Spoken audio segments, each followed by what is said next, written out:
Hello, you're live on the ArchieLuxury channel. Today we're giving some advice how to buy a used Rolex. Rolex. I'm wearing my Rolex Explorer 2. And to discuss this, I got my good friend Clive. You're an expert. Clive is a newbie. He's come into the hobby in the last year or two, and he's become an expert status. He's got a big collection. You got about 10 pieces, haven't you? 10 or, well, whatever. One loses track. Clive, the thing is this. We want to talk about this on air. You're becoming an expert. A good email came in. Now, I don't think he actually sent any money in. So, you know, obviously we're limited to what publicity we can give there. Actually, I don't know who the hell. Okay, that's fine. No worries there. Now, let's have a bit of a talk about this. This was an email that came in. Can you read a bit of segments? Read the good segments out of it, please, Clive. Your go. Okay. Hey, Paul. Wanted to thank you for the really enjoyable and entertaining YouTube videos that you post and the person on you put on tap, giving useful advice and opinion. Made his divorce easier. May have caused his divorce, but that's beside the point.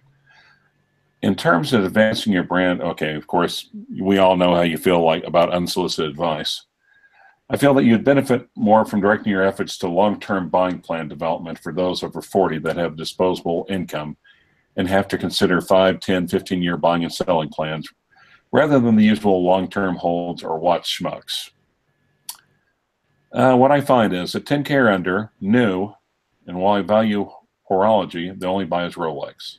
If I was 25 again, I would buy a Tudor Pelagos and North Flag new and hold for 20 years while the Rolex people work their marketing skills or shills on the brand to increase long-term value like they did in Rolex. I want to watch that holds or presents the least appreciation during my lifespan. I want to just be able to dispose of it at good value, not my estate. Strategy or focus on collecting them is crucial and represents where you can monetize your advice for older collectors who want flexibility as well as appreciation. Okay. Rolex is very astute. Okay. Complaints about Rolex a little bit. Rolexes are geniuses about coming up with new advances, new features that kind of depreciate older models a little to a certain degree and to keep people buying the newer ones.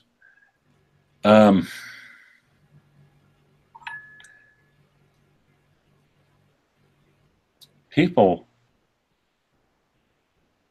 sorry, Mac OS did something weird just now. I just installed the new one. I'm like, what the hell are you doing? Okay, sorry. I didn't tell you to do that, MacBook. Anyway, older watches that are authentic and without issues are sold at essentially retail use cost, avoiding any useful or real appreciation out of their own to me if I own it for a period and possibly add wear and tear. My example is that I'd like to buy a Milgauss white dial, which is not a hot must-have and is speculative in terms of being a future collectible.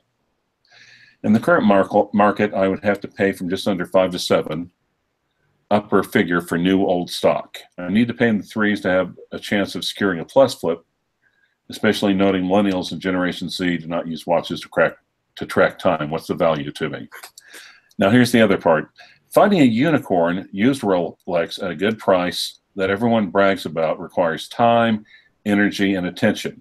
If your time still has value, if you're not retired or essentially a day trader, the real cost to you, if you find one, ends up being the retail used purchase price that you would have paid buying from the usual used Rolex suspects. In short, no gain or advantage. Interesting points. Okay. And kind of some whining and bitching, to be honest. I mean, come on.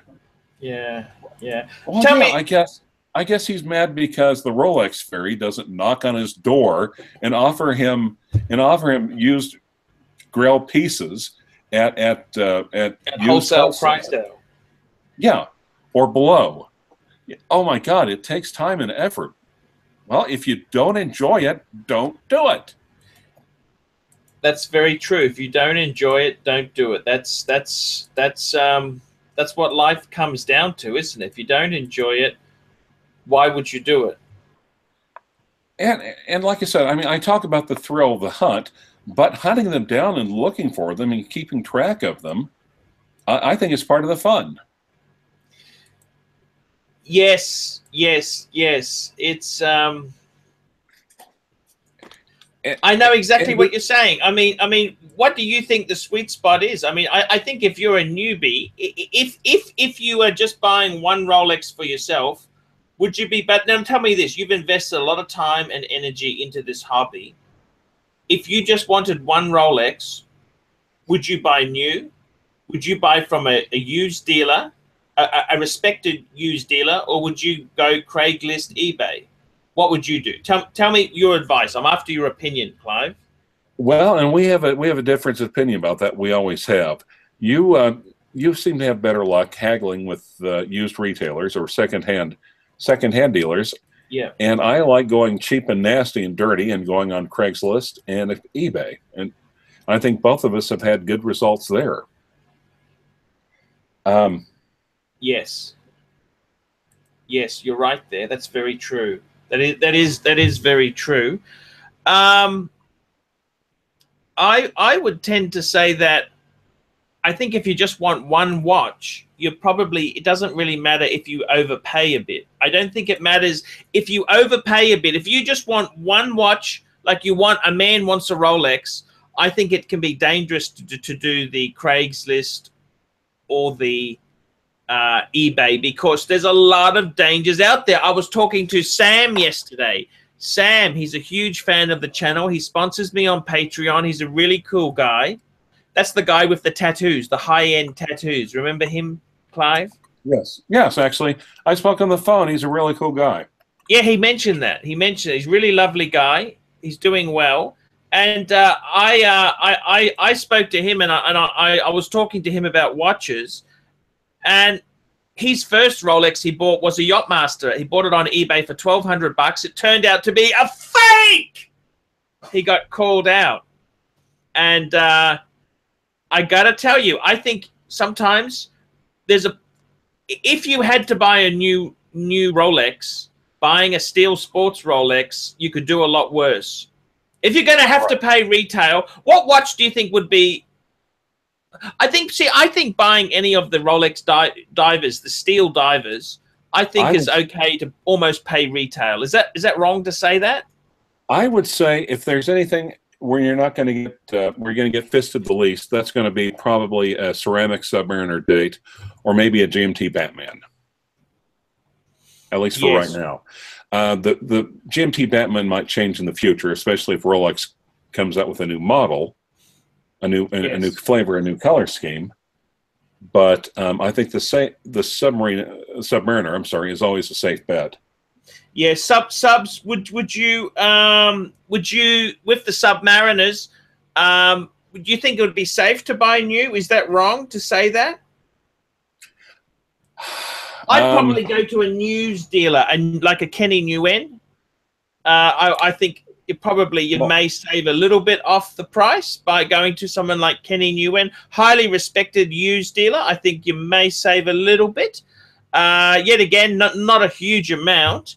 Well, and like I said, in Dodger Lane, also, I'm actually looking at the comments, points out that Daytona Batman will make money. You can't get the Daytona. You can't get the Daytona. Or the Skydor, or in metal, yeah. So yeah, you can't get the Daytona. You understand? That's just not possible. You cannot get one. You got to pay over retail. You're either paying for it for over retail, or you've let the dealer fist you good and hard on several other new purchases before then. So exactly. You're right. That's exactly right there. There's a hidden cost with that even as well. I mean, if you're gonna go get fisted by the dealer, then you might as well get on the wait list for a Daytona or a Skydweller, because you've already paid for it indirectly. You might as well get the benefits. Now tell me this: when you went to a Rolex dealer, so when you bought these things, how did you get them verified? You were very shy to come on first. How did you met someone on Craigslist or eBay? Right. How did you meet them? How did you get it authenticated so you didn't get ripped off? Please tell me the story. No, it's simple. I mean, generally, you find authorized dealers will generally authenticate them, but they're even kind of holding back on that a little bit lately. There is plenty of you find a used dealer, someone that is really knowledgeable about Rolex. Yes. And you can do that a few times. I see. The used, but then again, you're almost seen as a nuisance if you do that a few times. Did you pay them to inspect the Rolex for you? Did you pay them? I offered to. You always offer to, because you're paying someone for their time, but I guess they pass up the money in hopes of being a future customer. I see. But also, if you are also even buying something off eBay, though you do have protection from PayPal, you also have protection on from your credit card company. If you've used a credit card, it's only if you've used a credit card there. Or even through PayPal itself, though. So it's almost dual layers of protection. But if there's not anyone by you, near you, local, that can verify it, you've only got a certain time period to get this thing verified before it runs out. And what are you going to do then when it runs out and it's a wrong watch and you've made a mistake and you're a newbie? Newbies make mistakes. You got to be careful. Right. Sometimes it's better to go to a dealer. Why didn't you go to a dealer to buy any of your watches? Can I ask you that? Why didn't you go to Kenny Nguyen? Why didn't you go to a good dealer and say, hey, I know nothing about secondhand Rolexes. I want a good watch. Why didn't you do that, Clive? There is one very knowledgeable used dealer by me. He's probably like 700 feet from my office. Uber Oki, is that the guy? No. Uber Oki is complete. This is the local place right by the office. He's been there forever. You said he was a little expensive. You said he was a little expensive. He's a little dear. He sucks, and Oklahoma City is small enough to where he will soak up everything. He's got deals with all the pawn shops. He'll authenticate for the pawn shops. The deal he makes is that if they don't want to pawn the watches, you send them to me. I mean, so it's diabolical. He's sewn the market up, and amazing. Since he's sewn the market up, he can almost charge what he wants to. I don't mind buying someone's dinner, but I'll be damned if I buy him filet mignon or several choices of it. Some cases the markup's rather substantial. Did you ever go to a watchmaker to verify it or anything like that, or you just went to these guys? A couple of jewelry repair places that were trained by Rolex, certified by Rolex. When you were buying watches, when you were looking at used watches, were there any close shaves with fakies? Tell me how bad it was for you. At the very beginning, when you know nothing about it, that's when it's particularly important to do that. Was there any times you thought they might have been real, but they turned, oh no, that's not a real one? Any close shaves, Clive? A couple I wasn't sure about, but the authorized dealer quickly caught it. They weren't real? Right. How many times did this happen? Once or twice. But then again, what watch were they? Could you please give me the details of these? A Yachtmaster, and I can't remember the other one. Or a Submariner, I think. Yeah, because what happened to the Yachtmaster? What happened? Was advertised on Craigslist? Right. How much was it? If you don't mind me asking. I can't remember. I honestly can't remember. Just make it up if you can't remember. It's rich. It's like you're in a session. We're in a session with the girl in the brothel, right? Just tell me I make you horny. Oh, what? Then all of a sudden he's lost it. He's lost it. You understand this? You gotta go with the flow, Clive. We're telling a story. It's entertainment. I don't need the truth. I don't need the truth or the facts. Do you understand this? It was at a price that was too good to be true. I'll put it that way. Okay, so was it a two-tone or a steel one? You got It was a steel one. Okay, it was a steel one. This was a Yachtmeister. You took it to a jeweler, or what did you take authorized dealer? Authorized dealer, and they basically looked over and I mean, they didn't even have to take it in the back. Said nope, pointed out a couple inconsistencies. So turn around, you know, look at the people. What did the guy say? Well, I thought it was real. Well, you thought Did wrong. they look suspicious? Did these people look suspicious? Who were the sellers? A little bit, yeah. Like, how are they suspicious? Give me some ideas. Like, a little bit young to be selling a Rolex. I'll put it that way. Okay, a little bit young. Yeah, and the thing is, we can. I mean, actually, once you've done it for a while, you know, fortunately, and there have been a lot of times where I've actually sent referrals to you, and you were able to look it over and just with some good pictures and say the movement's not, I mean, the movement doesn't look good. That dial doesn't match. It's a redial with some of the older pieces and so forth. I see. And also, don't you also have a dial verification service? Are you still doing that? Actually, that has had, nobody's ever taken me up on it. So that's a stinker of an idea. Absolute stinker. Absolute stinker. Now, and I got to tell you the truth, Clive, too. It was a stinker of an idea. And guess what? What? It was a stinker of an idea, and it didn't work because not one person came to me. And you know what? The worst thing is the guy who I was doing it with, I had a fight with him. That was the guy I had the argument with. The millionaire that you were talking about during your flight to Melbourne? Okay. Yeah. No. This was another millionaire. I told him what I thought of a few things in life, you know?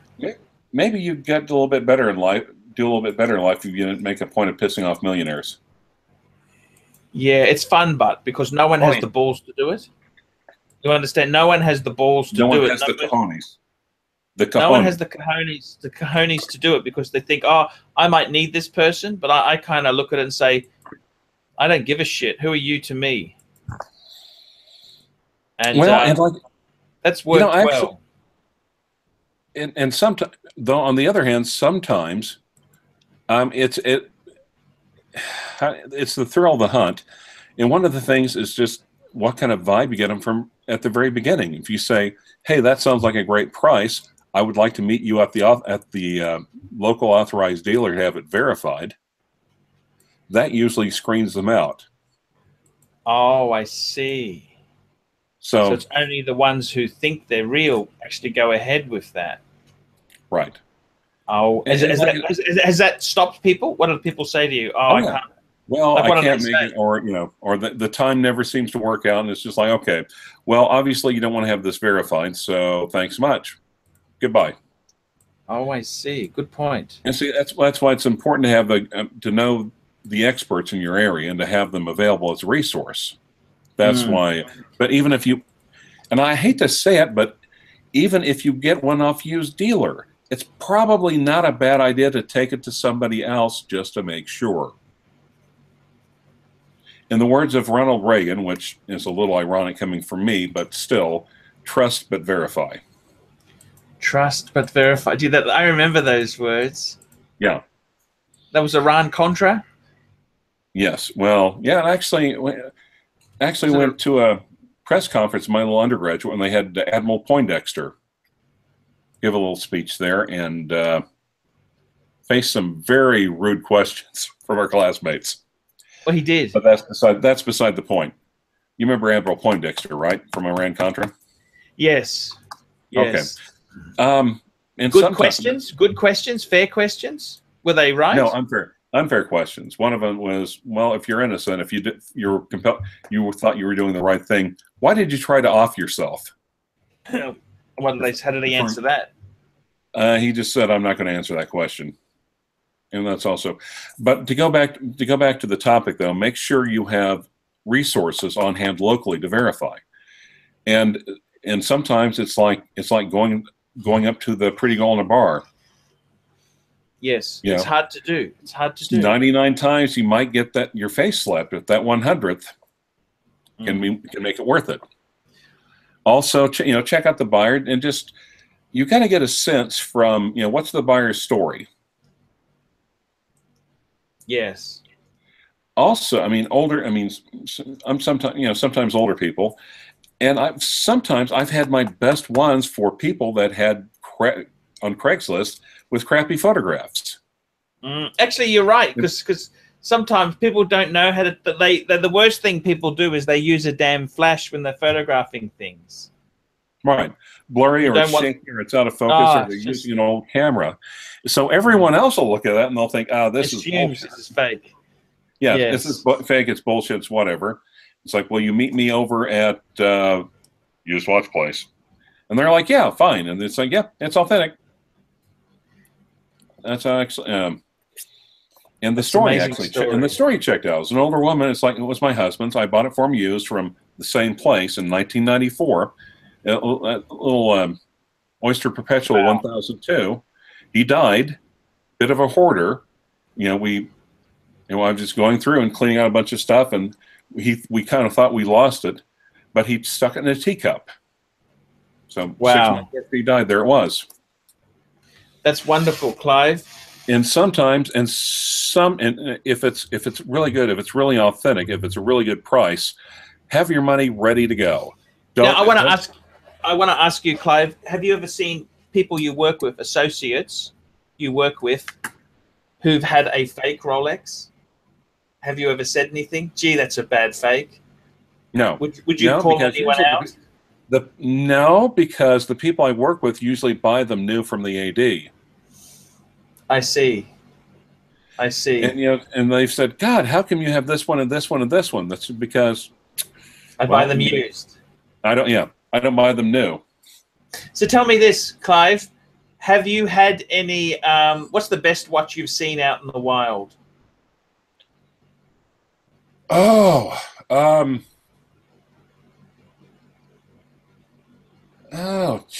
That's tough because when you look through them, I mean, I'll just look through local listings and just look through them just to kill some time or something between a hearing or something. Just flip.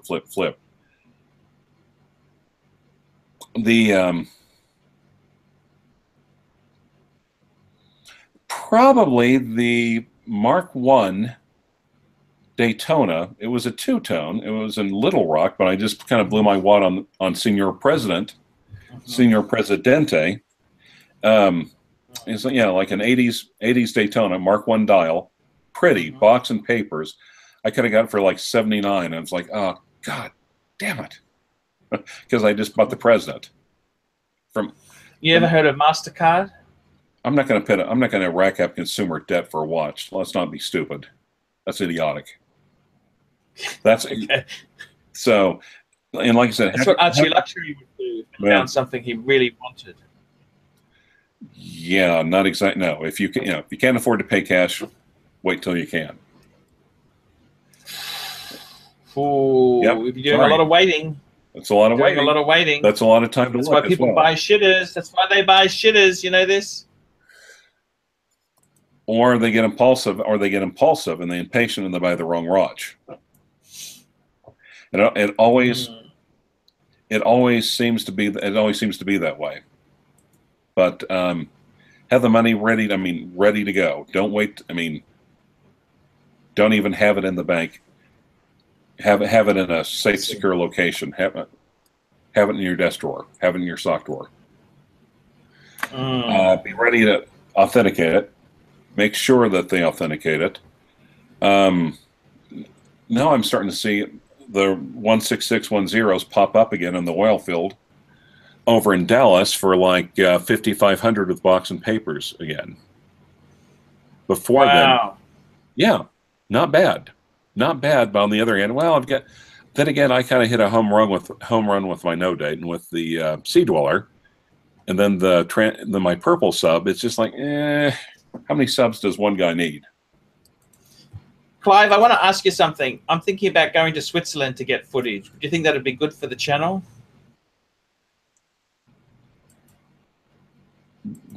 No, not really. No?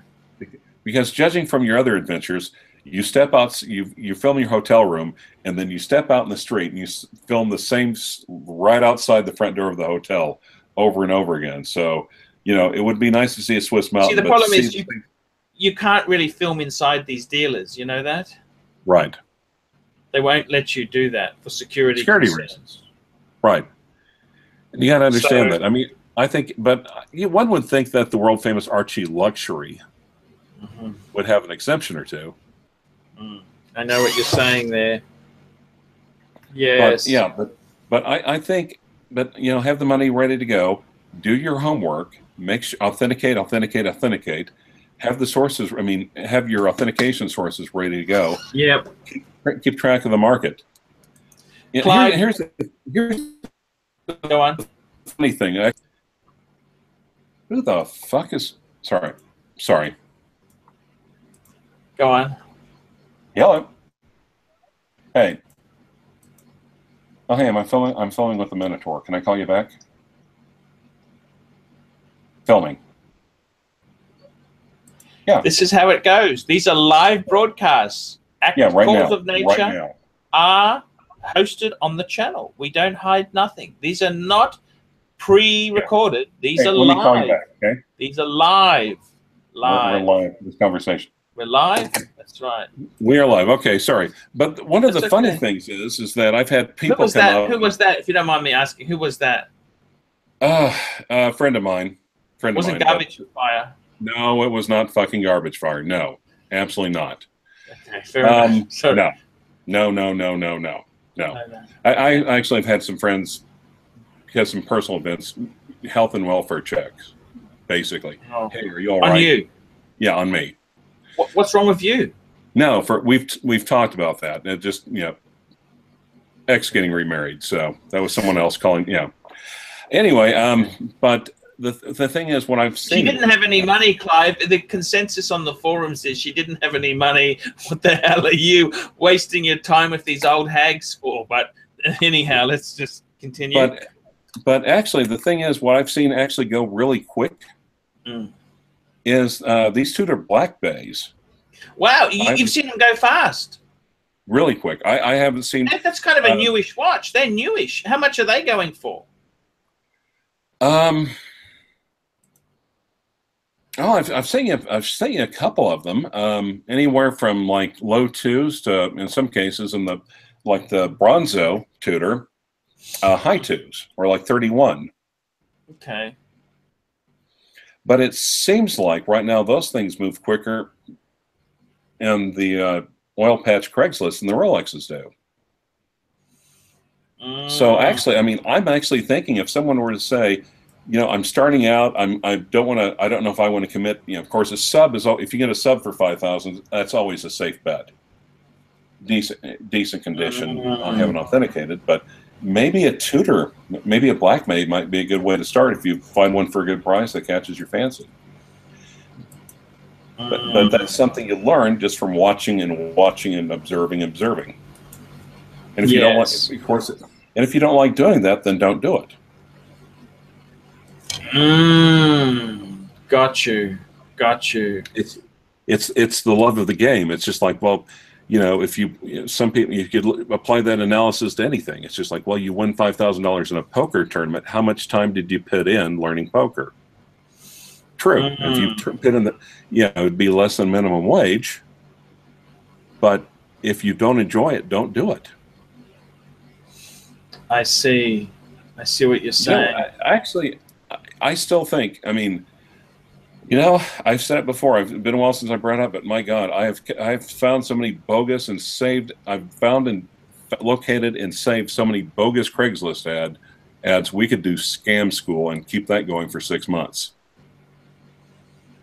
I see. Okay. Clive, that sounds like a great idea. Let's do scam school. You start taking photos of them. Okay. Oh, I could send you a folder. I could send you a folder of ads over right now, and I've got. When do you want to do a live show about that then? Tomorrow?